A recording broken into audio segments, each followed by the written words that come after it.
Hey Trey, Hey, how you doing? I'm good. How are you? Good.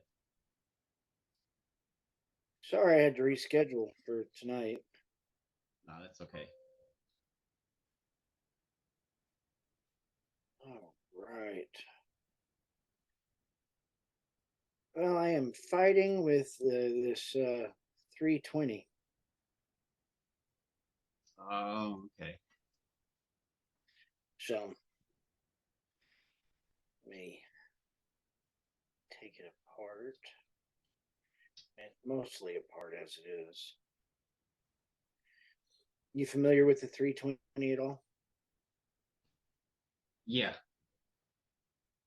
Yeah, I had to because I decided to actually buy one myself too, so I had to buy like well, I wanted to actually try to do it the cheapest way because I really thought if I just bought like all the parts one by one, Yeah. it'd be cheaper, I guess. And my brother said like, no, don't do that because then it's gonna be so you just add all that stuff up, it's gonna be more than what you would pay for it. I'm like, all right, it's because I wanted to go cheap. I wanted to because like I didn't want to buy a complete fire control unit, so I just bought one that was like completely stripped.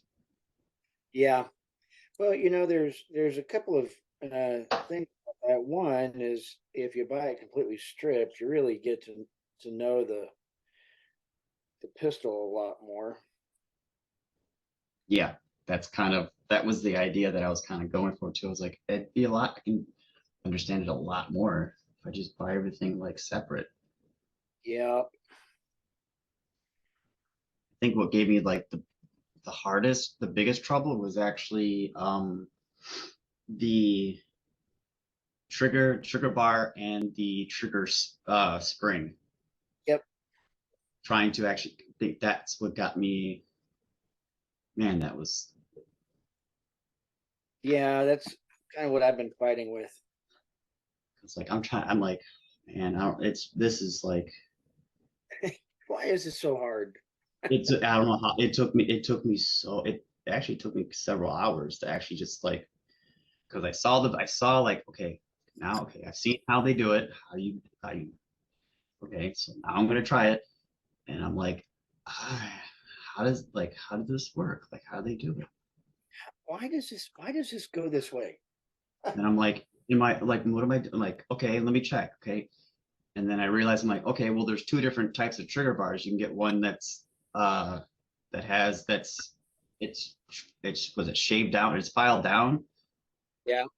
it's used for the manual safety lever. And there's another one that you don't need one for. And I'm like, okay, well, which one I have? I'm like, oh, okay, I have the one that doesn't have the manual safety. Of course. Yeah. And then that's when I started realizing too, I'm like, crap. Because I realized that the grip I bought the frame is like the size of it. It's a large grip, but it's I think it's actually compact size or carry size. I think it is. But like it fattens up because the back straps are just some of them are just kind of like really small. Like Yeah. normally I guess they come as a medium, but the one I wanted was like a large. Yeah, so I have one that I bought. This project came about because a buddy of mine was given two 320 frames, and Oh, he's like, "Yeah, hey, I'll give them to you, and just get me the parts list, and then you can build it for me." So I got on the parts list, and he's like, "Yeah, no, I don't want to spend that." I said, I forgot how much they what some places even wanted for like a complete fire control unit. "Yeah, I mean, I got the frame for or the fire control frame for $89, which is not bad." No, that's kind of like around the price that I got for mine as well too, just for its strip. I think I went onto the clockstore.com and found one. Yeah, I got mine off of Gunbroker. Um, Okay. but all right, well, let's go ahead and talk about this beastie. Okay. Share my screen.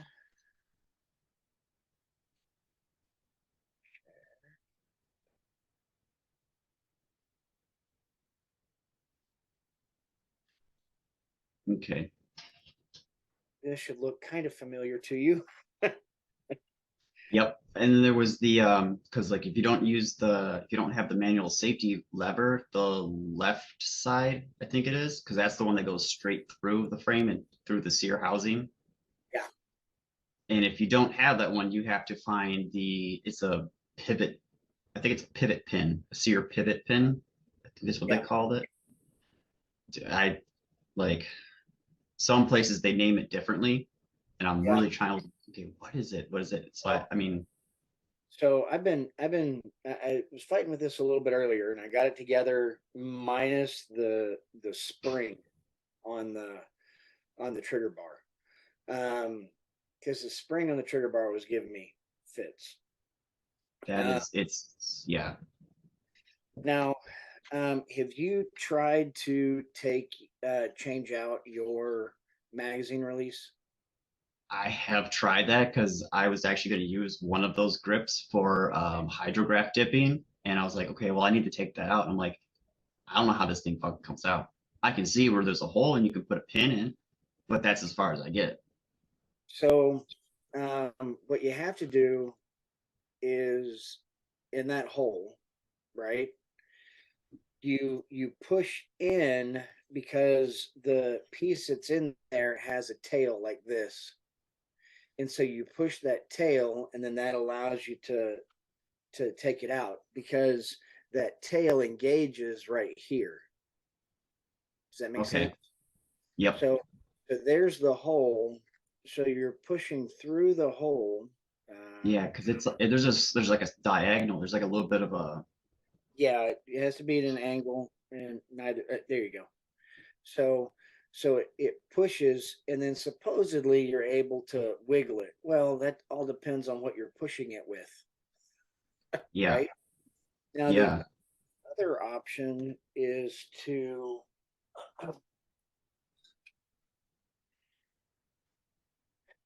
come in with a razor blade. And so you come in at an angle and then straighten it out. And then when you take pressure off, everything comes out. Okay. Because Okay. like that was what I was trying to figure out. Like, okay, well, there's a spring in there, but I'm like, where am I? Yeah. So you're actually coming in here and then pushing against it to get it to all come out. Yeah. And Oh, okay. which is surprising after how much I fought with it earlier. Yeah. So you see how that spring sits against this piece, right? And Yeah. you can see the tail there? Okay. Yeah. Okay. Yeah. So you're pushing against this, right? Now, Yeah. here's the other challenge is that you see that flat piece right here? Yeah. That's what the spring sits against. So you can either do it left or right, depending on which hand you are. But um, so you have to take, see, that's the old one. Here's a new one. So you have to have the spring here, and then you come in like this, and you want to keep it engaged against that piece of plastic that's in there. Okay. Wants to fight with you. If you're trying to get it to the other side. Okay, so we have it to the other side, and then this piece slides in like that. Oh, okay. So that's how you change out your mag release. All right. A serious pain in the butt. That yeah, because I still have not gotten that thing out. I'm like, I look at it, I'm like, okay, well, it does separate. Like, when does it actually, when do they, it separates? Because I look at them, like, because they both have, one has like a lip and the other one has like another, like an upper lip and a top or bottom lip. And I'm like, It has to come apart somehow. somehow it has to. It has to. Now, Yeah. I will tell you, this week is all about small fasteners and repairs and all that kind of stuff, right? Yeah. Well, you see what I'm pointing at right there? Oh, yeah. That is the tip of the pin that I was using to try and get it to pry up. Yeah. So, you put it in here, and then you're trying to pry that piece up, right? Yeah, That's what I was actually going for too. And I can feel it starting to bend. yeah, I broke the pin off in the Oh, hole, right?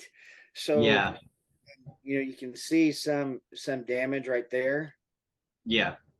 So what I had to do, because I couldn't really get it, right? So I Yeah. had to push that pin in the magazine release into the frame to then push it back up. And when I pushed it back up, the spring tension on that little piece of plastic pushed it out far enough that I could grab it with smooth jaw pliers and pull it out. Yeah. If you don't have a set of smooth jaw pliers, get them. Yeah. I don't think I have. No, I do not have any smooth jaws at all. Because, So I'm going to have because the to. way you see how tight they close, Yeah.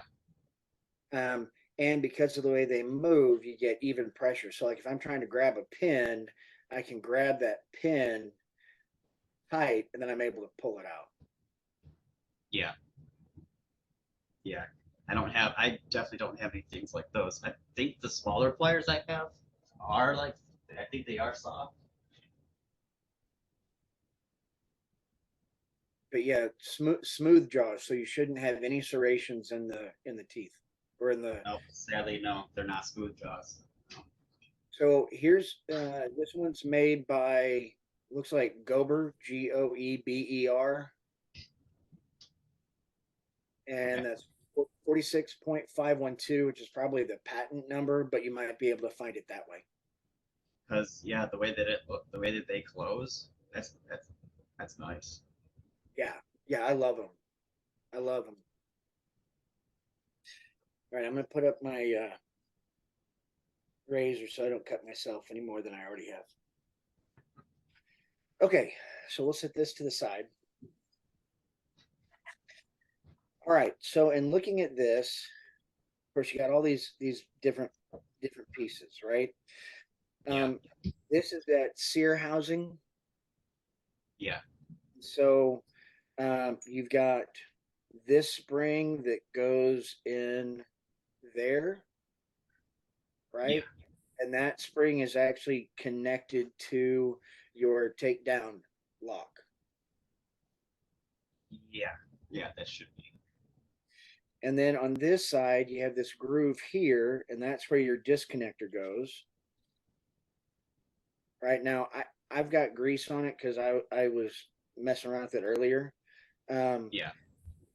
but you know how we talked about gunsmith glue, right?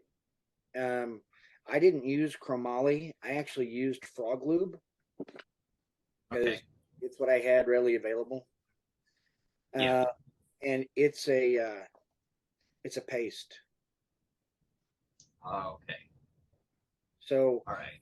what I do is just grab a little bit, put it where I wanted it, and then wipe my finger off. Right. So I'm gonna leave that open. Yeah. Um, and really, again, I mean, yeah, you're lubricating these parts, but it really is more to keep them where you want them than the actual lubrication itself. Yeah. Yeah. Because that's kind of how it was for me too. It was, yeah, it was it was difficult. Sometimes it's like you get together and all of a sudden like one piece just falls out. Yep. So with this in, what we can do now is we can go ahead and put this into our fire control unit. And then we're going to put in a pin here. Now, it's a roll pin. You have special punch. That's right. I remember that too. So yeah, it's like it's a hollow thing. It's a hollow type pin. That's kind of Yep. And the yeah, reason now this one's a little bit big for that roll pin. Ideally, you'd get them, so that there's no slop in it. yeah. But like for the AR-15, when you're driving in the forward assist, Okay. driving in that forward assist, using this, you can drive it in flush until this bottoms out on that receiver, and then you can take a roll pin punch, which so it has that little tip on it. Yeah. That way, it goes inside the pin, and it doesn't peen them over as much. Okay. Oh, okay. Now I get it. Okay, that makes sense. And you can Yeah. get so it's roll pin punches, and you can get a set of them from Brownells. Oh, okay. Now I get it because I've heard it So, before. And I wasn't yeah, thinking of like what they call that. so you get a set that has the tip on it, right? And then you have the set that has the hole. Yeah. Okay. Um, and that's the easiest way to actually get a roll pin in. Now, even though um, even though this is a little bit bigger than it needs to be, right? I get that in here. Now, with that over it, so notice I'm going to be driving that pin in. Yeah.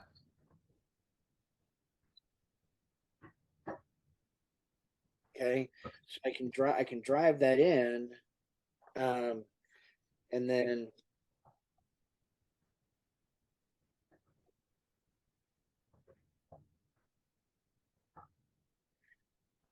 so it started right.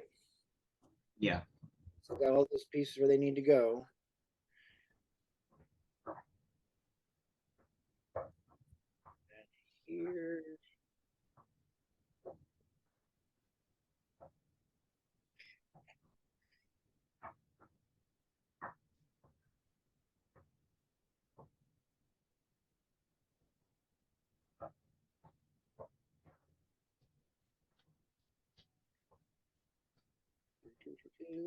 of course, it's super tight.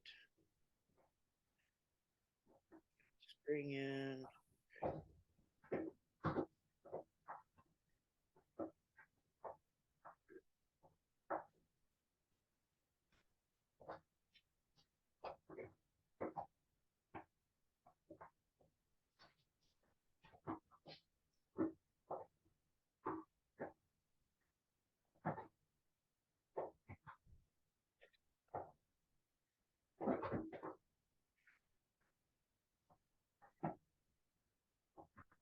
You really need a different block. Yeah. I don't think they make any blocks for those.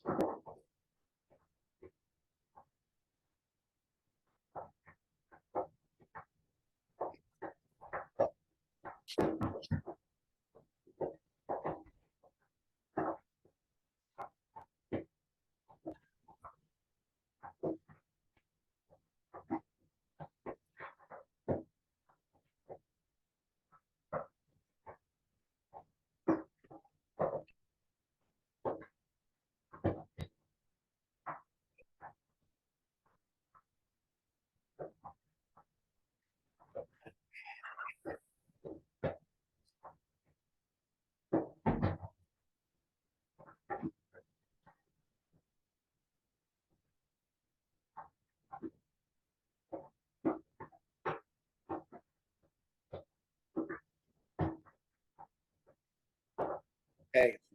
So you can see where it bottomed out, right? Yeah. Now we can switch to that specific roll pin punch.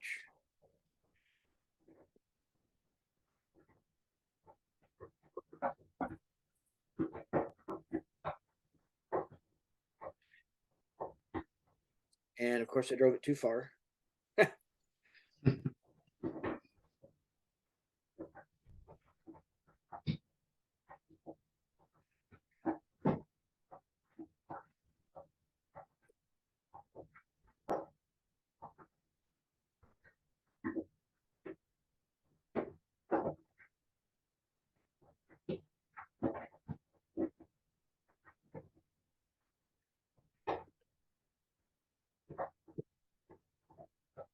You really want it kind of equidistant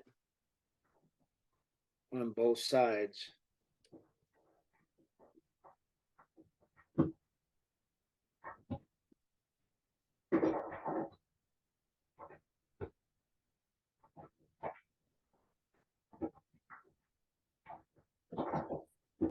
See if I can get just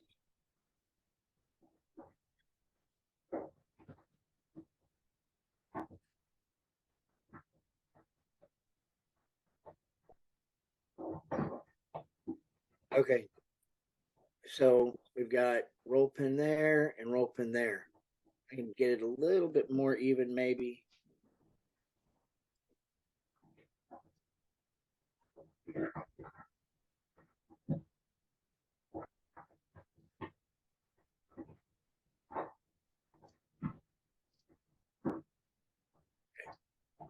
Right. So we got that in. Now the next piece that's going to go in is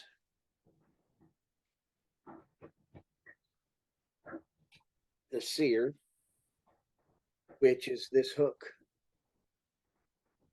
Okay. Right. And that actually sits right here. So glue. Yeah, yeah, because that thing, it does move around a lot. Yeah. And then we get that piece where it goes, which is right there. Right. Yeah. And then now we have this is actually, I say hammer, but it's really what releases your striker. Right. Yeah. You've got those two springs that sit on that.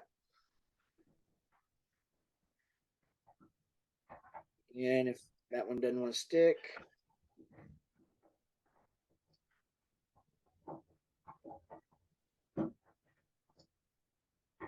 you think about it, it doesn't really hurt to have all this stuff greased up anyway. Yeah. Because the way I mean, because it does, I know that sometimes they get, I mean, they do get exposed, like, they do get exposed to like the carbon and gases. Yeah. Well, and I mean, most of us aren't going to take our firearms down to this level as a general rule. Yeah.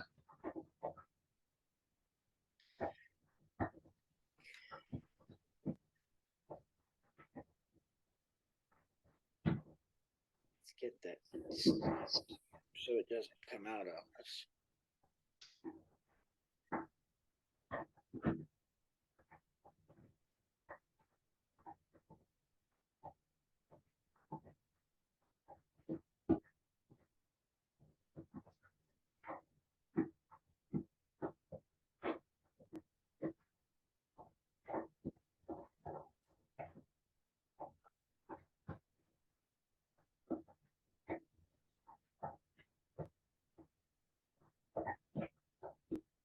All right, so the sear's pinned now.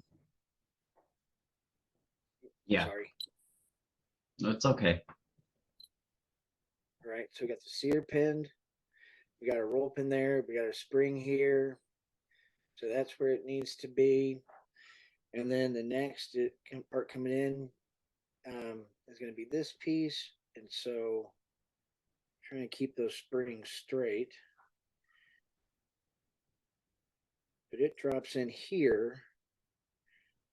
And then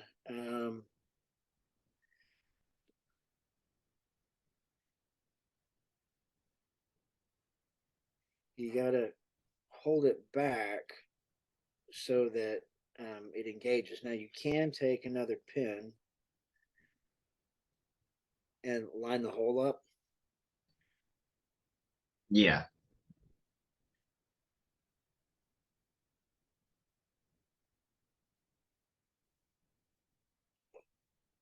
Which point, ideally, you can just push it through, but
go down just a touch more.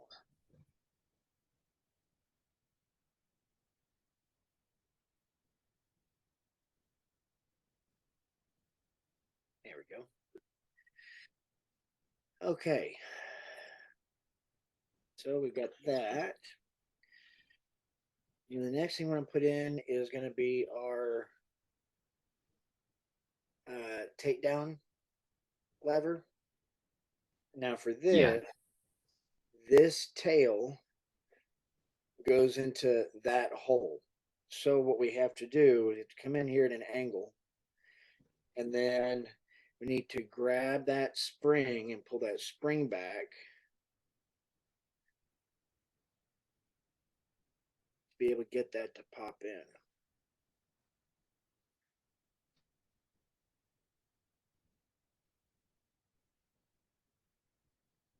It's almost like you need more than one hand.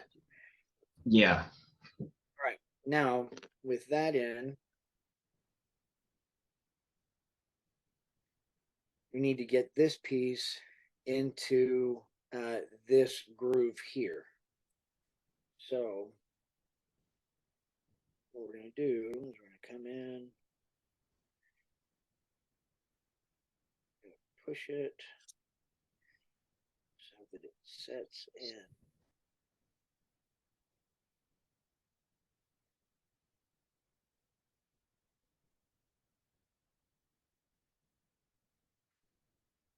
Like that. Yeah. Yep.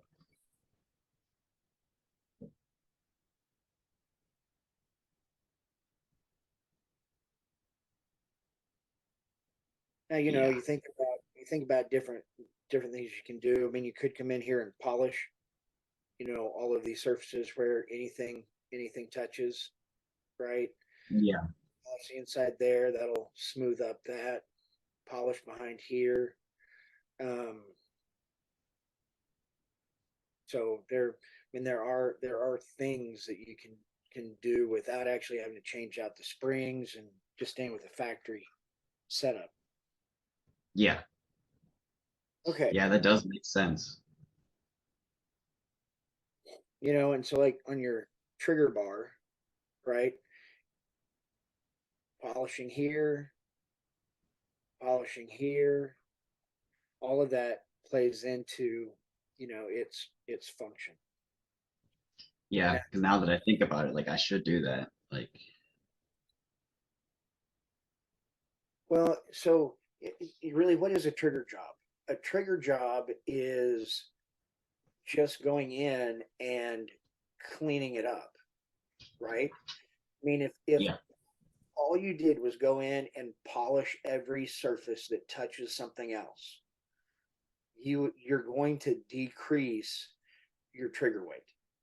Now, then you start playing with your springs, right? So I'm going to use this spring that may decrease tension on the trigger, which may, also lighten it. With the Sig system, the fact that you can buy different triggers at different angles and action bars or trigger bars at different angles, all of that plays into how the trigger feels, right? But Yeah. if I guarantee you, Trae, if you go in and you just polish, if that's all you did, you're going to see a noticeable difference in how your trigger performs. Yeah. And I should do that too. I should even check that out on my 229. I should check that out too. Yep. Okay. So um, the trigger bar spring. So it loops in here, and then this tail comes in here. And then what you're trying to do, helps if I don't do it backwards.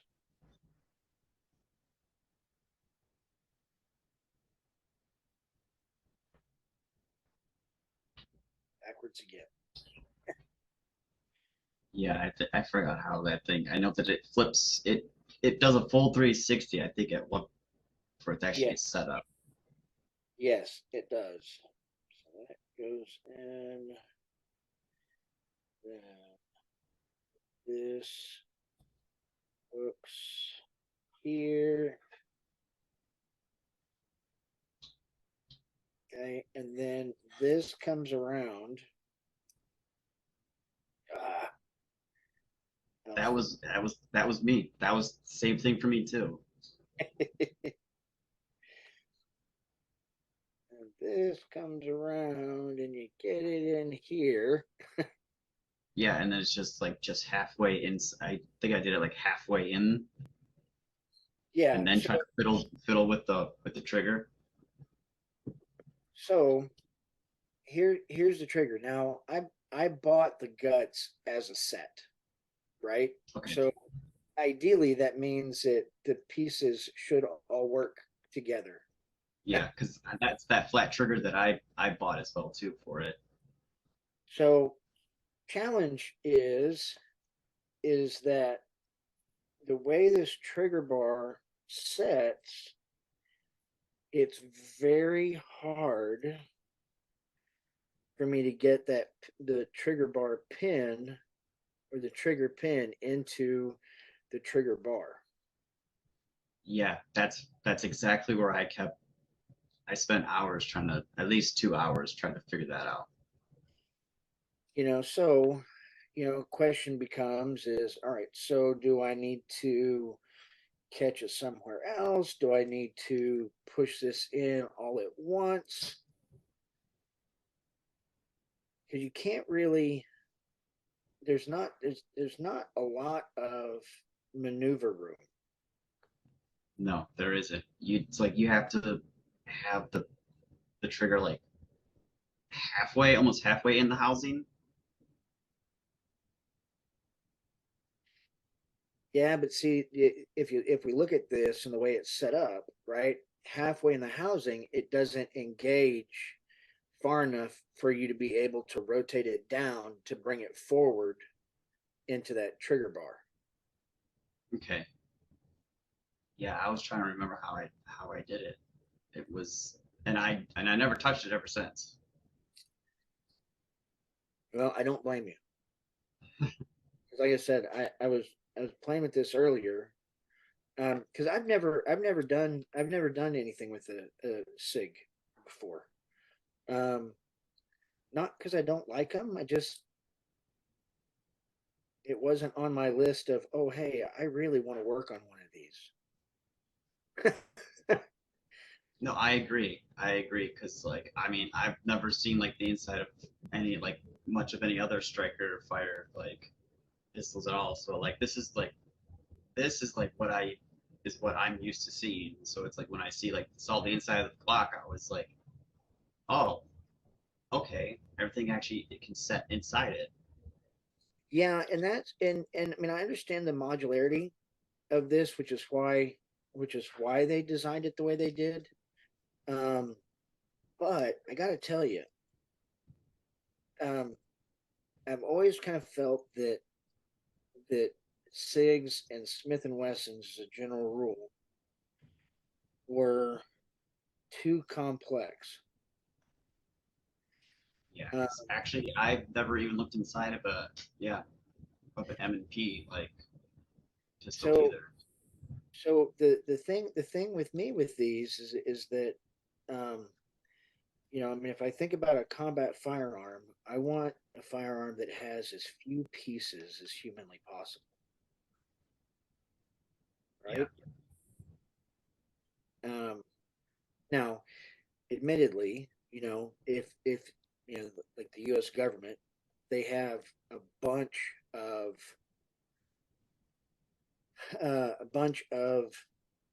fire control groups. Something breaks, you just change out the fire control group, right? yeah, So, from a maintenance standpoint, I mean that's a huge boon. Okay, almost.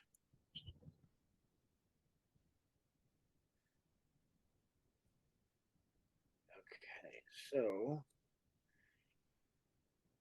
then that lined up. I gotta push this forward and in. Ah,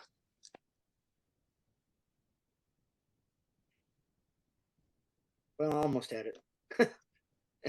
I think that's yeah that was me too. I think I got it, and no, Well, and I've tried, and earlier I tried doing this without the spring, but then I couldn't figure out a good way to get the spring hooked up. yeah, So, I think I even took it out of the housing, but had it kind of acting like it was. I mean, yeah, and the trigger and everything got in, but I was like, how the, do I even get this thing in the housing? yeah, okay, let's do this. Back this off.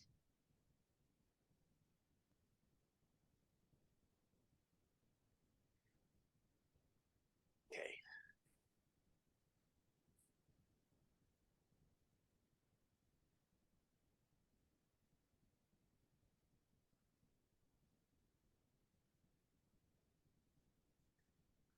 so that's it.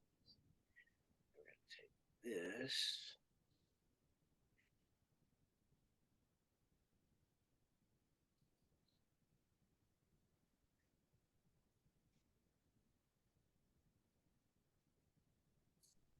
I get it in front of the sear housing. I really need more than two hands.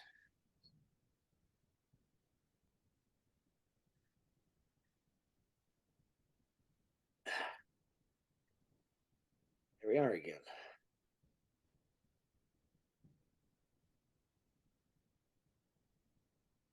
So if we think about troubleshooting this, right? Yeah. What what issues? What do you think the issue is?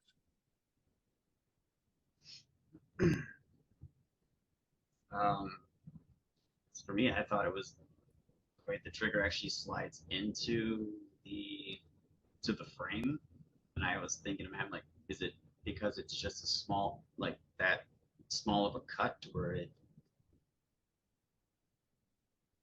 is, if that's why I was So, kind of like, I so don't get it. where does it bind, right? So it's Yeah, bind. Assuming we got everything where it's supposed to go, and I know there's a pin that I need to put in, but that pin always falls out. So, yeah, um, I'm waiting. But so it's binding here, right? mm-hmm, yeah, how do we fix that bind, right? We can't, um, part of it could be, okay, so that's all the way in, right? Yeah. But the trigger bar doesn't want to fit. So let's try this. Because yeah, I looked at it without the trigger, and then I just kind of looked at the trigger bar like set up in the housing, and I'm like, okay, well, and I try to picture and try to manipulate how the trigger would actually function with the trigger bar, how would it actually make the trigger bar go, and like how would it actually move inside the housing. All right, so let's try it this way. Okay, no spring, right? Yeah. So drop the trigger on the floor.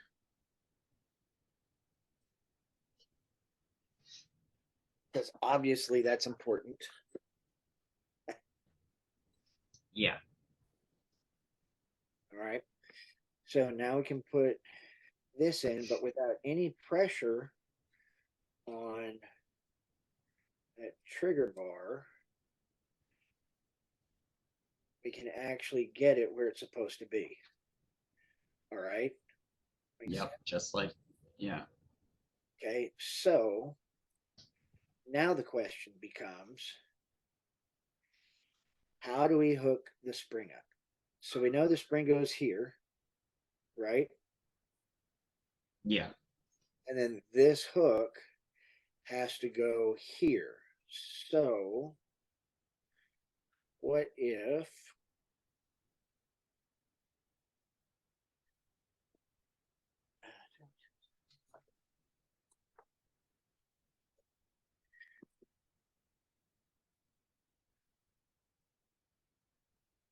so what if we try, can we get, since that's a hook, we may have to do this one first.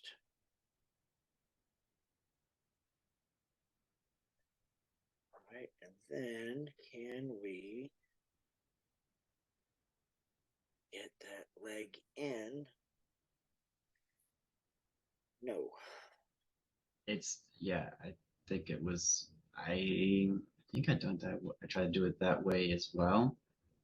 It was yeah. It's like I wish I had like another hand to assist to actually.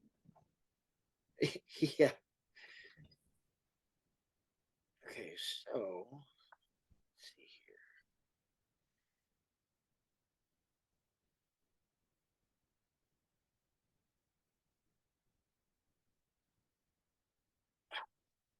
Because it's like you can see that like you're like right there.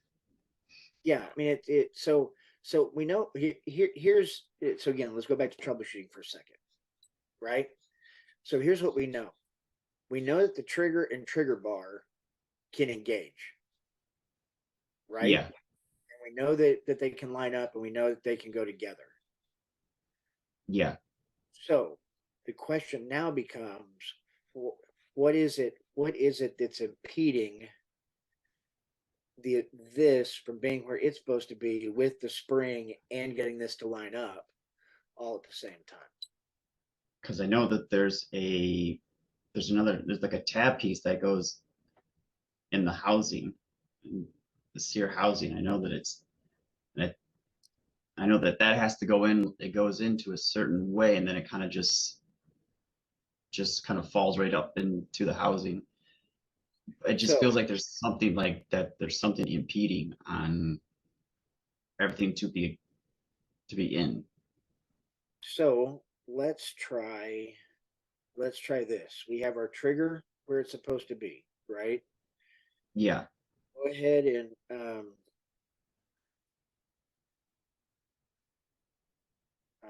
hook our trigger spring, maybe. Okay. Oh, come on.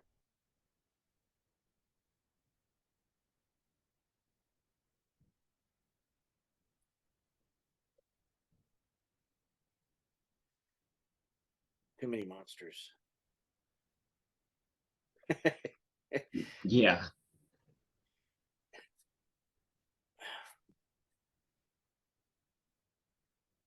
Okay, so we know that this has to come in here, right?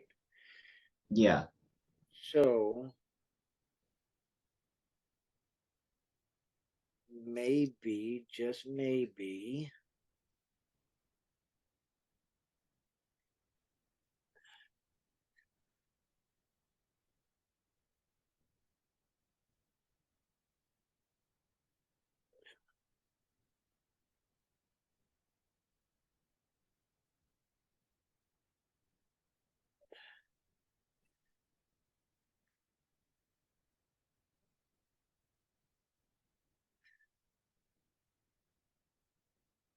okay. because the way that that connects to the trigger, like trigger bar of the trigger, like there's like if you it's like if you loosen the back of the trigger bar for the housing, it's Yeah. it will connect into the trigger from the front. Okay, so let's,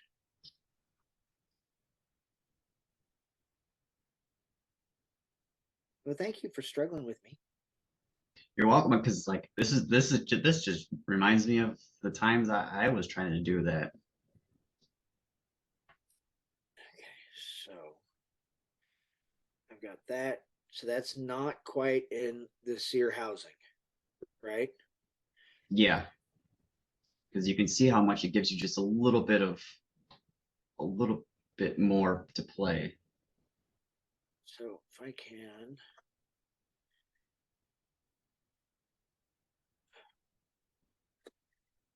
okay, so we got a little bit of room. Ouch.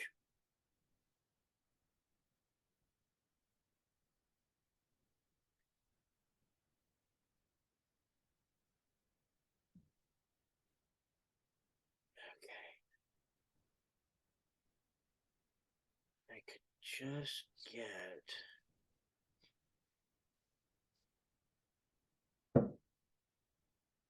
Okay, so all right, so we've got space right there, right?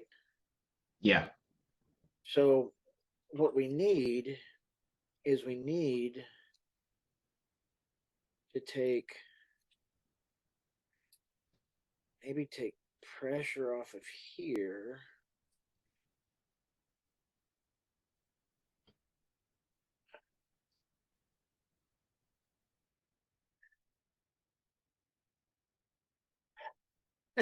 Fingers hurt.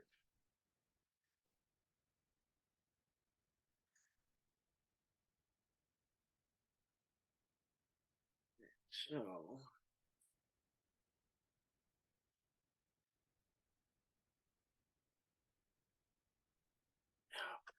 so close, bud.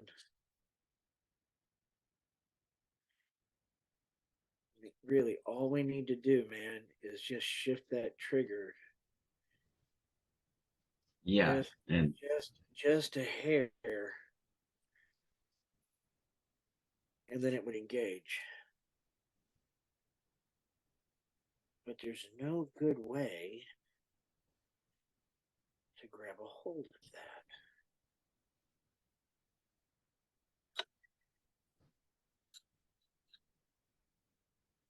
Okay, trigger.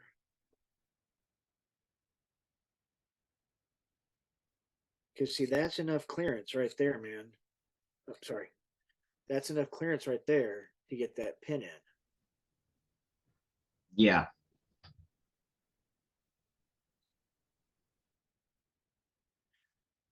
Question becomes why.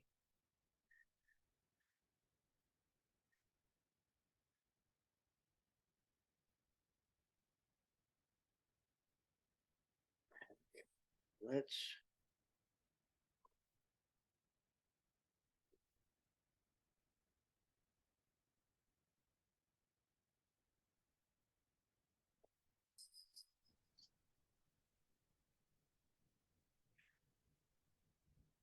Well, it doesn't want to move. Okay.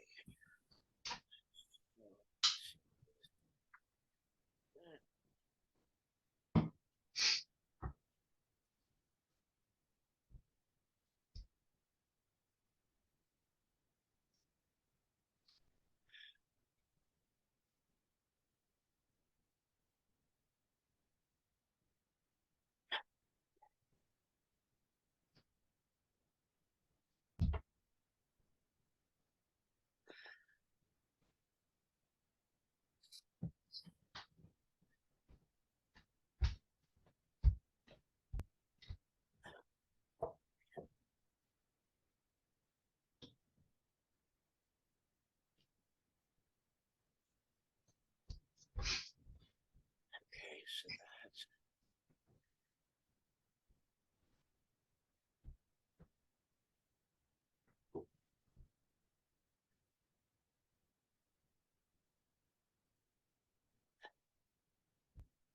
Yeah, because it's like when you try to put the trigger bar into the trigger, you feel that you can feel like that you can, but it's like there's not like nothing's giving you any space to do it.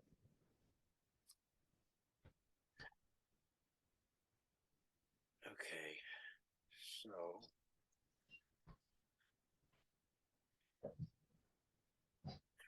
there we got that, but now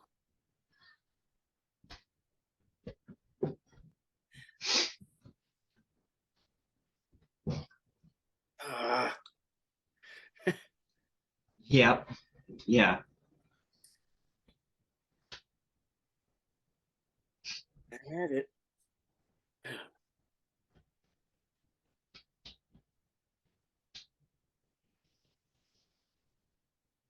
Okay.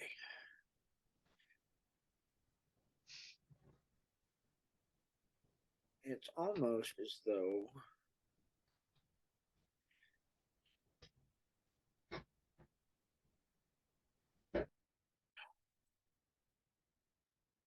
okay. All right, so that's there. That's there.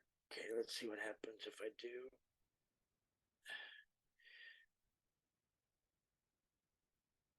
Ah, it came out again.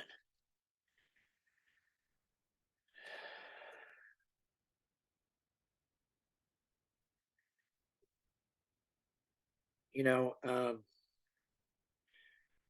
I'm glad that I'm having difficulty. Uh, yeah, because even with as much as I know, there are things that you don't. And I think it's important. For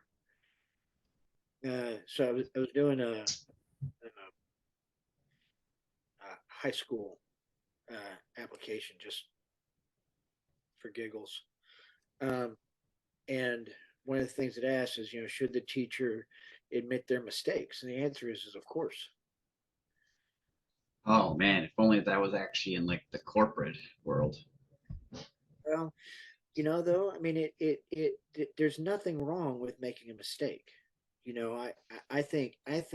The I think what's wrong with making a mistake is not sharing that mistake or those challenges with others, because nobody has all the answers.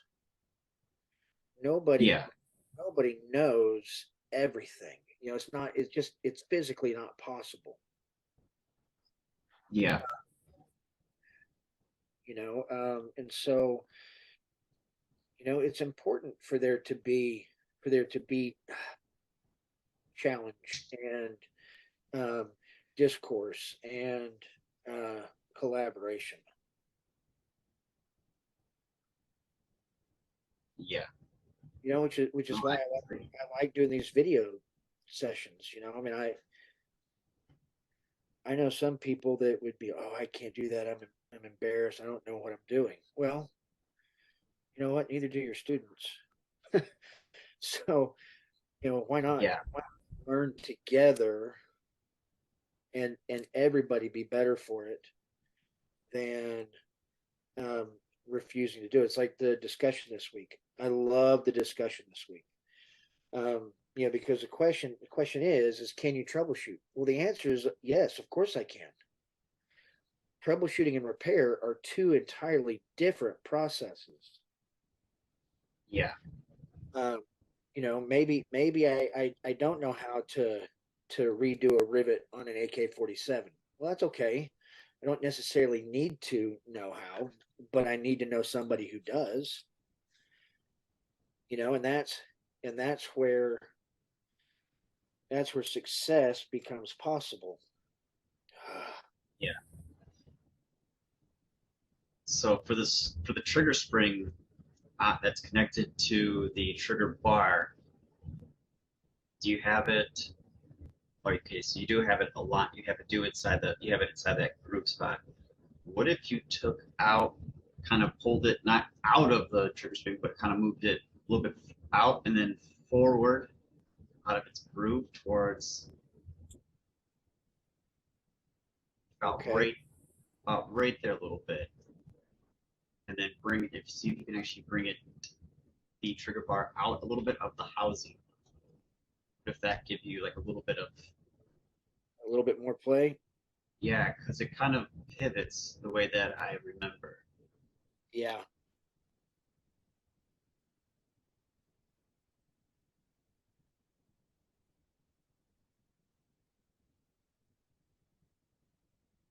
Yeah, because that's the spring part should be able to kind of come out that groove from the trigger bar, and then you should be able to bring down the trigger bar out of the housing, and it should pivot and maybe give you some room for that. Is it?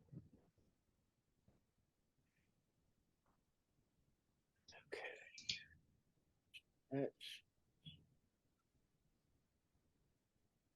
so let's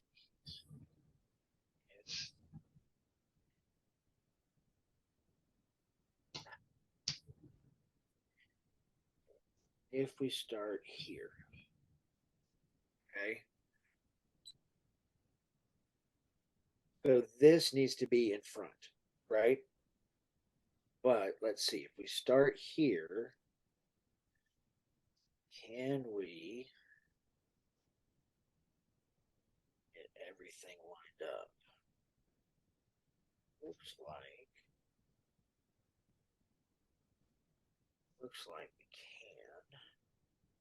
Okay, so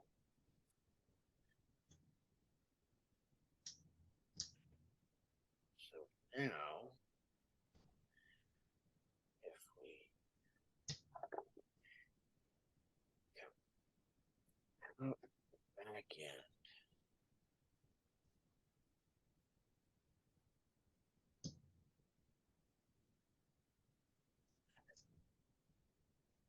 son of a bitch. Whew. Yeah, Trey, that was the answer. that was the that that's okay. No, that That's the was the way. answer. So so this is what engages your sear, right? So Yeah, starting with that back here, instead of going ahead and bringing it in, allows you to get this lined up and seated, and then at that point you bring that forward. and What a then it great kind of lesson. because it kind of acts like a pivot because like that's what I kept looking at every time I would actually I wouldn't have the trigger in, but I would actually I would manipulate the trigger action with the trigger bar and to like see how it actually functions. I'm like, okay, well then how does this trigger bar actually do work? Well, what a great lesson, man. That is like, yeah, I mean, Sig is really it's I like that they did this. It's I like that it's compact and module and everything, and but at the same time, it's a pain. Yes, it is. It's like if you want to switch out your trigger, you're like, I don't know if I even want to go through with that again. Well, and I've got a spring kit coming, and maybe I'll take it all apart. Maybe I won't. Yeah, But okay, so again, what a great learning experience. I think that I think lessons learned and troubleshooting it like we did, man, that's something that you can take to the bank on future projects too. yeah. All No, right, I so agree. That is, last part that goes in is your slide stop. Now the slide stop has this piece that you can see I got grease on it because it goes here. And then this Yeah. piece has to come in here. And then we put the pin through.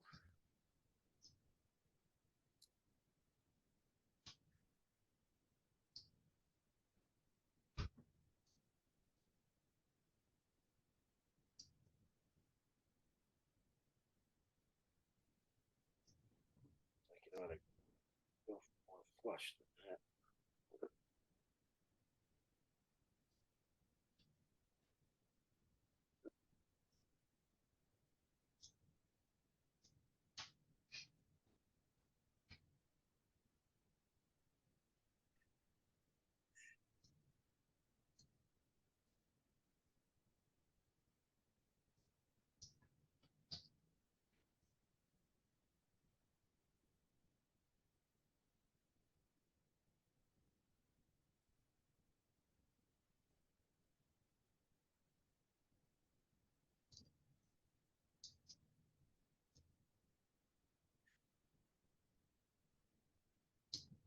Maybe not.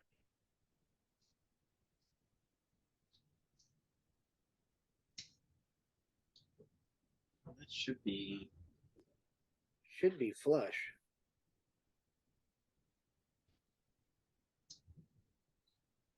Yeah, this should be. Should be a, yeah, there should be a little bit more like almost flush. It's gonna have it's gonna stick out just a little bit.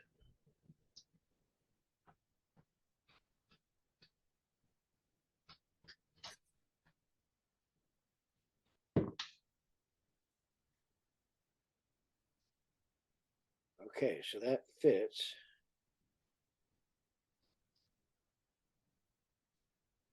So it's just something binding.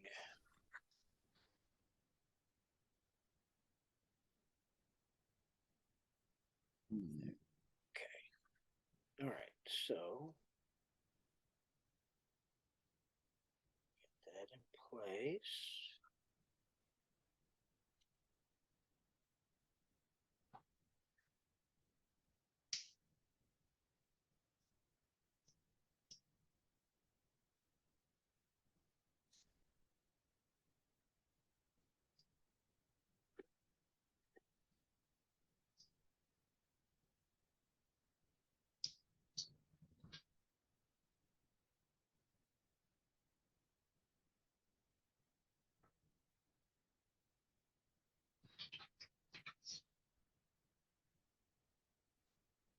There we go. Yeah, there we go. Yeah, Just had to get it in the right spot. So what I was doing is I didn't want to mess with the spring up here, right? Um, yeah, but I was taking the screwdriver and putting pressure on this side to raise it up so that the pin could seat all the way. yep. Okay. All right. Okay. And then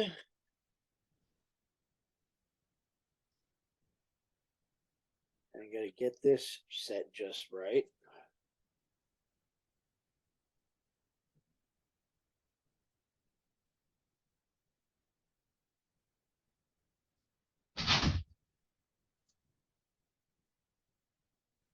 Yeah, that was another thing too. It was like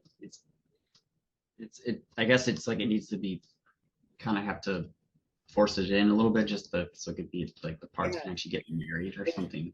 there's a tail in here that actually fits into a cutout on the on it. Now, I might be able to drive it back just a touch Yeah, because we really want to make sure we don't have, any of that FCU in there. yeah. Okay, then I went with a gas pedal.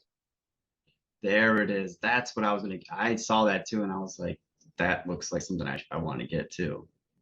Yeah, I don't necessarily know that I need it, but I tend to put my hand pretty far forward anyway. Yeah. But, I didn't see any reason not to. All right, so that comes in. Hold your mouth just right. There you go. Yep. Yeah, that's nice. I was like, dude, I wonder if there was like if you can get that for other like for clocks or other pistols. I don't know. Of course, with the Glock and the way it takes down, that wouldn't really make much sense. But let me go get a slide. Hold on. Okay.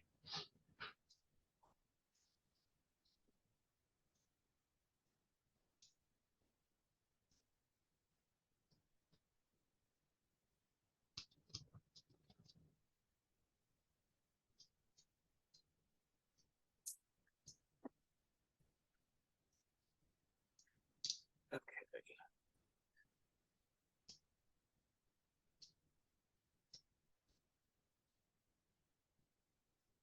So this is a 80% frame.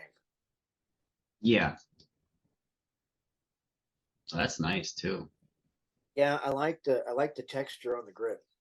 That texture looks really good. Uh, and the grip angle is more of a 1911. You see the difference? Yeah, because that under the like the yeah for the beaver tail and like even for like the undercut of the trigger guard too looks nice. Yeah. Okay.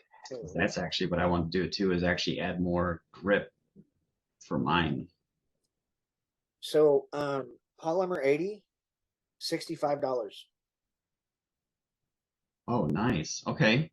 per module. And then you just take the upper off, take out the fire control group, plug it in. I mean, it's super duper duper easy. Yeah. And 'Cause- the see how the magazine release is? So this one yeah. magazine release is exactly like the Glock. Oh, okay. Because I looked at that because that frame you have, yeah, that it's kind of like it does have like a Glock look and then also a 1911 as well. Yeah. But so changing out this magazine release, I mean, you'd have to buy one specific for the Polymer 80 frame. Um, but it's just a matter of taking a pick and pulling that wire spring out of that groove. Yeah. Okay. So let's check our work.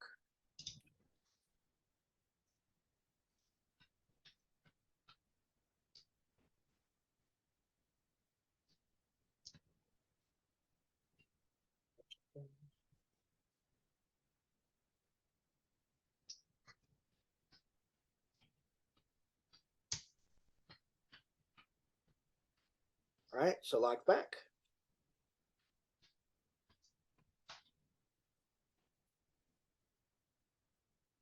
Yeah, that's nice.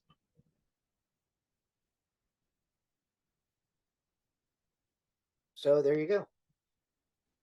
Yeah, that's really nice.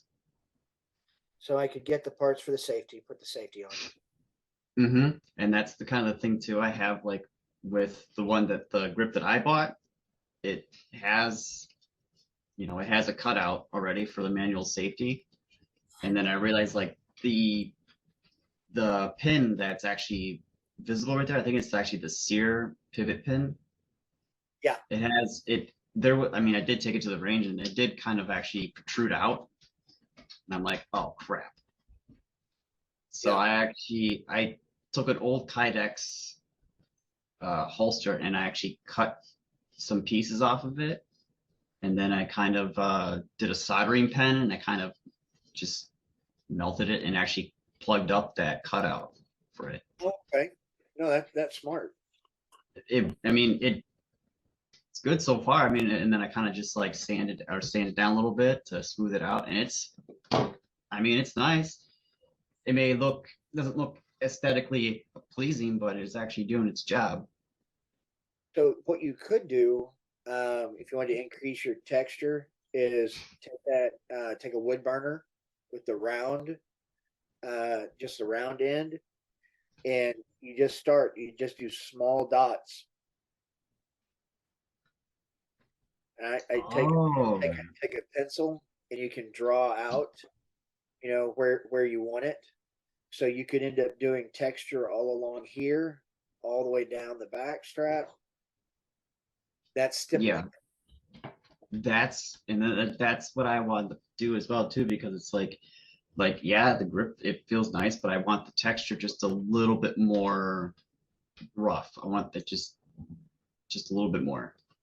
Well, and I will tell you, if you had ever told me that I was going to take a wood burner to a $400 frame, I would have told you that you were crazy. Um, but I did it, um, and it turned out pretty well.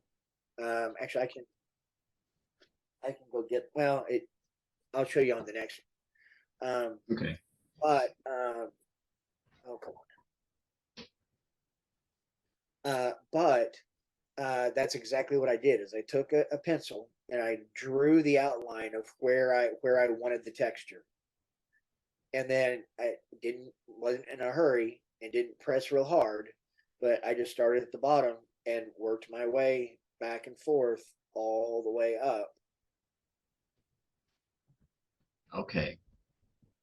and then underneath here because I hold my pistols really low, Yeah. so Yep. Okay. I wanted that extra texture underneath. Yeah. But it might be worth it to spend, $65, get you a frame like this, and then redo the stippling. Yeah. That's it was either that or I would actually was gonna buy like a roll of adhesive, like adhesive tape, like Oh yeah, grip tape. the floor stuff. Yeah, something like that. Because I mean, yeah, you can buy like the pre-cut out stuff, but I was like, I don't want that. I can buy it like, and then I saw a roll for like $8. I was like, maybe I should do that. Yeah. So I don't know. It again, $65. It'd be worth it to just try stippling. If for nothing other than it gives you something to practice on, and then Yeah, as you go, then you can buy the parts and build you another one. You know, yeah. Is that with the Polymer 80? Is that what they did for that one? Is they actually kind of, it came this way from Polymer 80. I've done nothing to this frame. and do you think how do you think they did it? They used like a burner pen? It may be in the mold. When they injection mold the polymer, that Yeah, might be a part of the mold itself. okay. Because it looks like it actually can bite into the hands and hold. Yeah, no, it's very comfortable. Okay. Yeah. So so anyway, thank you for learning with me tonight. You're welcome. I enjoyed it. Yeah, it's fun when you got like the just a little bit of the spare time to actually do it. Yep. Yep. Well, next is building a slide. I've got my compensator. Ah, okay. So threaded barrel, and then this screws on. That's what holds it on. Okay. So that'll be intriguing. Yeah, because that's actually the next thing I was thinking about wanting to get somewhere is to actually try to get a threaded barrel actually for this the P320. Optics Planet. Okay. I'll have Yeah. to actually check that out Uh, then. the one I have coming is chameleon colored, so it changes color based on which way you look at it. Um, Threaded, and then the slide is going to be flat dark earth. I'll do this in flat dark earth. And then I've got that same paint, and so I'll do this in the chameleon. Yeah. So color is that? Is that slide black? Is it Yeah, black? yeah, Okay, it's black. Because I bought the caliber exchange kit from straight from Sig's website, and it's supposed to be the coyote tan, like just like how I was assuming how the grip is actually coyote tan, but like when they sent me it, it's a very brown. It's kind of like, I guess it's what people say like on it's like a it that's a flat dark earth. it is like poop, almost like poop brown, Yeah. Well, if that's what they call it. this this is flat dark earth, and this would be Sig tan, right? So most of your M17s, M18s have this color grip with this color slide. Yeah, because it's just because I looked on their website. I'm like, why doesn't my slide have that color? It looks Yeah, just like it looks like it matches nicely, but mine it's like it's very dark, a yeah. very dark. It's like a brown, like dark brown. Well, for no reason at all. Oh, okay. Yes.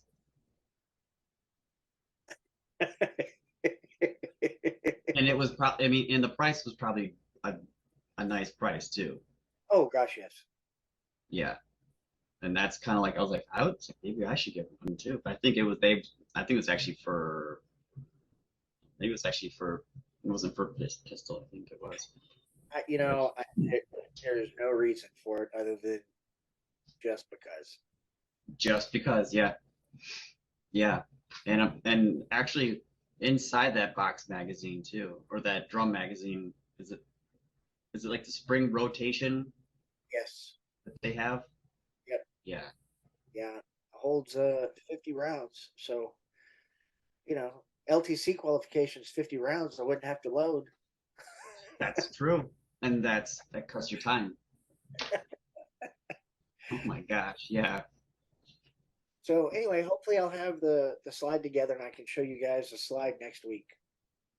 Okay. What other things you, because I saw that you mentioned also like in the message for of other firearms that you were able to get. Yeah, for with the time we took on this tonight, I'll move those to next week Okay. because I really do want to take apart a Browning A5 for you guys so you can see the recoil system and see how it works. Um, it's a weird feeling gun because when it recoils, the bolt and barrel all move backwards, and then once it bottoms out, the barrel is pulled forward, which is what allows the ejector to kick the shell off. And as soon as the barrel hits full forward, the lifter pops the next round up, and the bolt slams forward. So you kind of get this chunk in the way it feels Yeah. because you literally feel that back and forth motion. Yeah. I think the worksheet you did like last week, I think it was the last week, and I think it was the Benelli that you were talking about because of the recoil operated one. Yes. And I actually had to look and I saw how it operates, and it sounds just like what that actually, yeah, it does sounds just like functions just like that one. Yeah. So on the inertia driven, remember there's a carrier. So think about the AR-15, right? The AR-15 has a bolt carrier group, right? So Yeah. the carrier, the gas acts on, and that's what pushes it backwards, causing it to unlock by rotating. Okay, on Okay. on the Benelli shotgun, the Winchester Model 50, there's a carrier that the bolt sits in, and so when it goes bang, that carrier moves first, and then that motion is what drives everything else back. So if the shells don't have enough oomph, if they're lower powered shells, a lot of times the gun won't cycle the way it's supposed to because it doesn't have enough energy. Um, Yeah.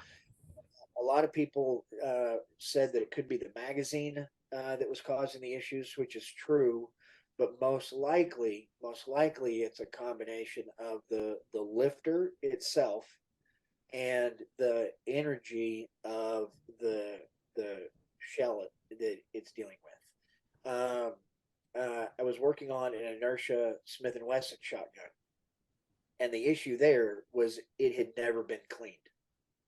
So, the gas system that operated everything on the front end was so nasty, it couldn't bleed the gas effectively for it to do what it was supposed to do. And so all it took to fix that was just a serious deep clean. Oh, okay. So, it's just a matter of taking a look at it, which is why, if you understand the way they function, then you can begin to break it down to figure out what the problem is. What Okay. the problem Yeah. is. So, but yeah, so we'll tear into those next week. May do a second video session next week to give you guys an opportunity to just simply ask questions about the week 8 assignment and setup and the final and all that kind of stuff. So I'll put that out there for you guys. I want to do that earlier in the week than later in the week, just because I know that you got to have everything in by Friday. So we might do that Monday night. Okay. So, All right. but I'll put that out there. So, Okay. all right, Trae. Good times, brother. Yes, sir. All right. Have a wonderful evening, and you got my email about your work and balancing the classes and all that kind of stuff. Yeah. Okay, I got you. So Okay. Yeah. just keep me in the loop, okay? All right. Thank you much. Hey, you're welcome. Have a great evening. All right. You too. Bye.